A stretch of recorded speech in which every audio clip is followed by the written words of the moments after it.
KDKA TV News at 6 in high definition. What if police showed up at your house in the middle of the night, took you out of bed, and arrested you for a crime that you know you did not commit? Well, if that sounds more like a movie than real life, then you're going to want to hear the story of a man from the South Hills who says that it happened to him. Not only that, the woman who accused him of raping her now faces charges that she made it all up. New at 6, Andy Sheehan has the interview you'll see only on KDKA. Last June, Matthew Foligno was asleep in bed at 2 in the morning when there was banging on his door and people shouting his name. It was the police, and they had their guns drawn. They were shining their flashlights in the windows, and they took me. Just all out of the blue? Out of the blue. A woman named Katelyn Webster told investigators Foligno had stalked, choked, and raped her, and she showed them these neck bruises to prove it. Only problem is, she made it all up. Complete fiction. Complete fiction. But by then, Foligno was in jail looking at 5 to 10 years hard time. At first I thought, you know, I'm obviously innocent, so they're going to figure this out in a day or so, and I'm going to be out of here, and this is going to be all over, you know. They're going to do their job, and they're going to, you know, figure out the truth and get justice, and that never happened. Foligno says he met Webster only weeks before, and after a brief fling, decided to end it.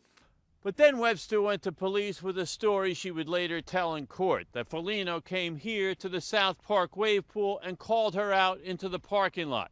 He then drove her to this back lot where he choked and raped her, stopping only when they were discovered by her 2 girlfriends.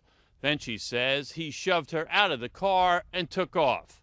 She made me seem like a bad, horrible person, and I'm not that person at all. I would never do something like this. Attorney Bill Diffenderfer says police arrested and charged Foligno almost strictly on the basis of the woman's statement. Did the police ever talk to these friends? Never. They never talked to them? They never corroborated any of her statements or any of her testimony. So they just took her word? Correct.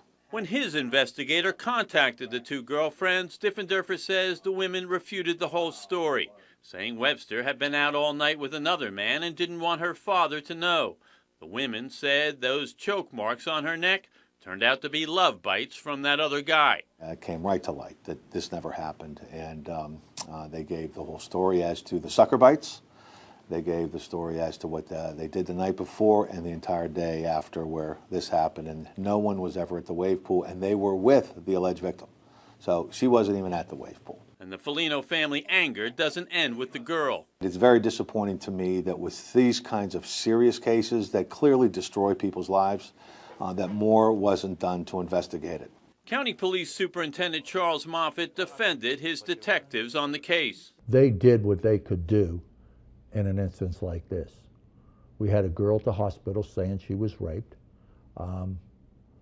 She had marks around her neck. Moffitt says the detectives did try to corroborate Webster's account, but she said she didn't know the last names of the 2 other girls and couldn't provide their phone numbers. That, says Diffenderfer, should have been another red flag. To me, it is something that the public needs to know, that this stuff actually does happen, and to me, for the women that really are victims, it really hurts their cases, and that's what's so outrageous about it, because it damages the true victim. After interviewing the 2 girlfriends, county police withdrew the charges against Foligno and arrested Webster. She now faces charges of making false statements and perjury for a rape that never happened. In South Park, Andy Sheehan, KDKA TV News.